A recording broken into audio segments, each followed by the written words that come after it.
জাতীয় নেতৃবৃন্দ, আমার সামনে উপস্থিত প্রিয় ভাই ও বোনেরা এবং মিডিয়ার মাধ্যমে সমগ্র বাংলাদেশ থেকে যারা দেখছেন এই অনুষ্ঠান, প্রিয় ভাই বোনেরা, প্রিয় মা বোনেরা, আসসালামু আলাইকুম। প্রিয় ভাই বোনেরা, আজ প্রথমেই আমি রাব্বুল আলামিনের দরবারে হাজারো লক্ষ কোটি শুকরিয়া জানাতে চাই। আজ আমি আমার প্রিয় মাতৃভূমিতে ফিরে আসতে পেরেছি আপনাদের দোয়ায়, আপনাদের মাঝে। প্রিয় ভাই বোনেরা,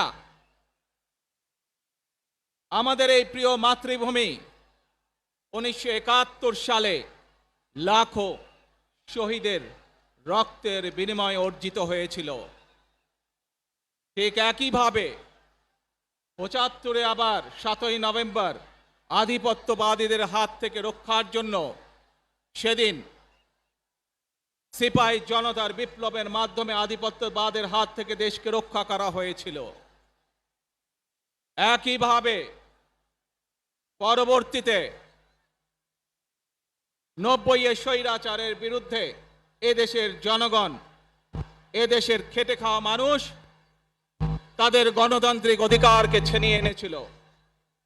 কিন্তু তারপরেও ষড়যন্ত্রকারীদের ষড়যন্ত্র থেমে থাকেনি।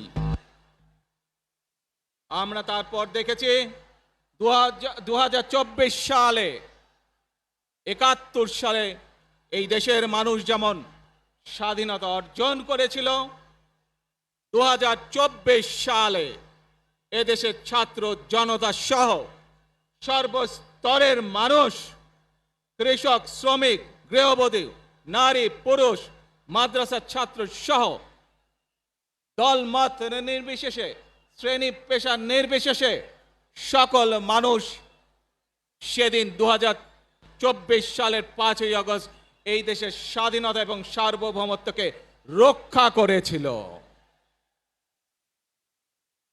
প্রিয় ভাই বোনেরা, আজ বাংলাদেশের মানুষ কথা বলার অধিকার ফিরে পেতে চায়, তারা তাদের গণতান্ত্রিক অধিকার ফিরে পেতে চায়। বাংলাদেশের মানুষ চায় তারা তাদের যোগ্যতা অনুযায়ী ন্যায্য অধিকার পাবে।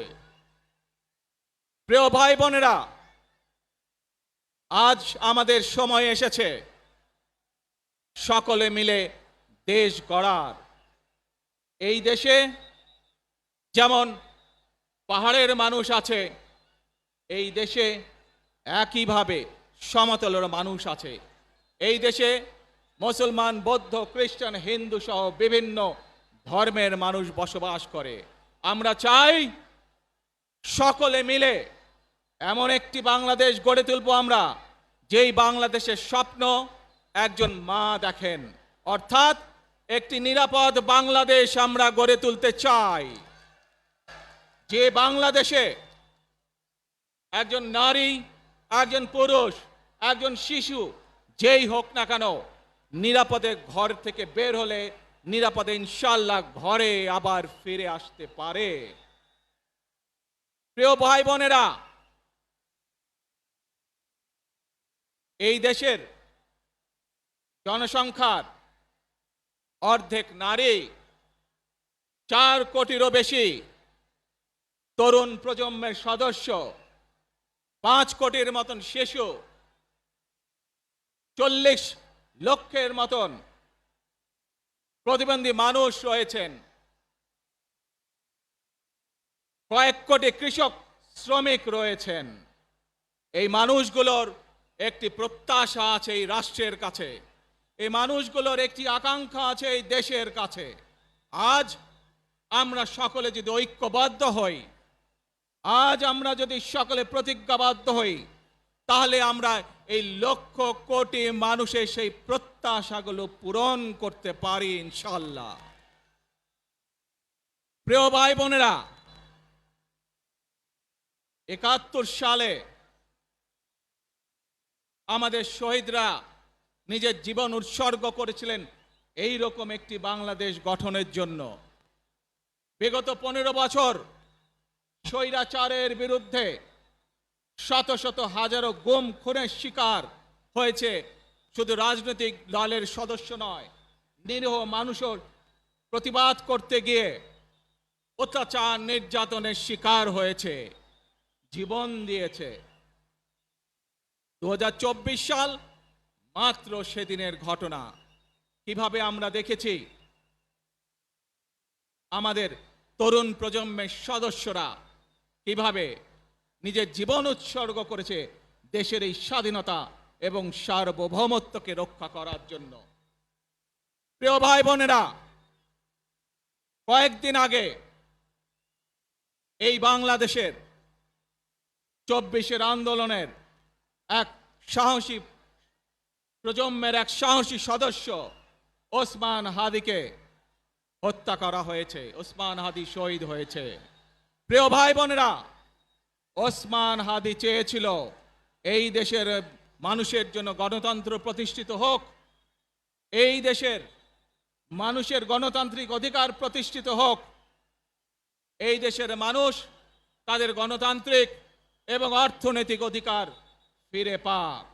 আজ 24-এর আন্দোলনে যারা শহীদ হয়েছেন, ওসমান হাদি সহ 71-এ যারা শহীদ হয়েছেন, বিগত স্বৈরাচারের সময় বিভিন্নভাবে খুন গুমের শিকার হয়েছেন, এই মানুষগুলোর রক্তের ঋণ যদি শোধ করতে হয়, আসুন আমরা আমাদের সেই প্রত্যাশিত বাংলাদেশ গড়ে তুলব, যেখানে আমরা সকলে মিলে কাজ করব, যেখানে আমরা সকলে মিলে আমাদের প্রত্যাশিত বাংলাদেশকে গড়ে তুলব।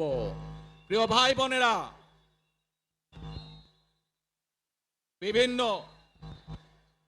আধিপত্যবাদ শক্তির গুপ্তচরেরা বিভিন্নভাবে ষড়যন্ত্রে এখন লিপ্ত রয়েছে। আমাদেরকে ধৈর্যশীল হতে হবে, আমাদেরকে ধৈর্য ধারণ করতে হবে। বিশেষ করে তরুণ প্রজন্মের যে সদস্যরা আছেন, আপনারাই আগামী দিন দেশকে নেতৃত্ব দিবেন, দেশকে গড়ে তুলবেন। এই দায়িত্ব তরুণ প্রজন্মের সদস্যদেরকে আজ গ্রহণ করতে হবে, যাতে করে এই দেশকে আমরা সুন্দরভাবে গড়ে তুলতে পারি। শক্ত ভিত্তির উপরে গণতান্ত্রিক ভিত্তি, শক্তিশালী অর্থনৈতিক ভিত্তির উপরে যাতে এই দেশকে আমরা গড়ে তুলতে পারি। প্রিয় ভাই বোনেরা, আমার সাথে আজকে মঞ্চে এখানে বহু জাতীয় নেতৃবৃন্দ বসে আছেন। আসুন আজকে আমরা দুহাত তুলে আল্লাহর দরবারে দোয়া করি, আল্লাহর রহমত আমরা চাই। যে সকল জাতীয় নেতৃবৃন্দ এই মঞ্চে আছেন, মঞ্চের বাইরে যে সকল জাতীয় আরো নেতৃবৃন্দ আছেন, আমরা সকলে মিলে এই দেশকে নেতৃত্ব দিয়ে আমাদের বাংলাদেশের জনগণের প্রত্যাশিত সেই বাংলাদেশকে আমরা গড়ে তুলতে চাই। আমাদেরকে যে কোনো মূল্যে আমাদেরকে এই দেশের শান্তি শৃঙ্খলা রক্ষা করতে হবে। যে কোনো উস্কানির মুখে আমাদেরকে ধীর শান্ত থাকতে হবে। প্রিয় ভাই বোনেরা, আমরা দেশের শান্তি চাই, আমরা দেশের শান্তি চাই, আমরা দেশের শান্তি চাই। প্রিয় ভাই বোনেরা, মার্টিন লুথার কিং নাম শুনেছেন না আপনারা? নাম শুনেছেন তো আপনারা? মার্টিন লুথার কিং, তার একটি বিখ্যাত ডায়লগ আছে, আই হ্যাভ এ ড্রিম। আজ এই বাংলাদেশের মাটিতে দাঁড়িয়ে আপনাদের সকলের সামনে আমি বলতে চাই, বাংলাদেশ জাতীয়তাবাদী দলের একজন সদস্য হিসাবে আপনাদের সামনে আমি বলতে চাই, I have a plan for the people of my country, for my country. আজ এই পরিকল্পনা দেশের মানুষের স্বার্থে, দেশের উন্নয়নের জন্য, দেশের মানুষের ভাগ্যের পরিবর্তনের জন্য যদি সেই প্ল্যান, সেই কার্যক্রম, সেই পরিকল্পনাকে বাস্তবায়ন করতে হয়, প্রিয় ভাই বোনেরা, এই জনসমুদ্রে যত মানুষ উপস্থিত আছেন, এই সারা লাগবে আমাদের রব্বুল আলামিন, হে একমাত্র মালিক, হে একমাত্র পরওয়ারদিগার, হে একমাত্র রহমত দান করে, হে একমাত্র সাহায্যকারী, আল্লাহ আগামী দিনে করিম সাল্লাল্লাহু আলাইহি সাল্লামের যে ন্যায় তারেক রহমান, তারেক রহমান, তারেক রহমান, তারেক রহমান, তারেক রহমান, তারেক রহমান, তারেক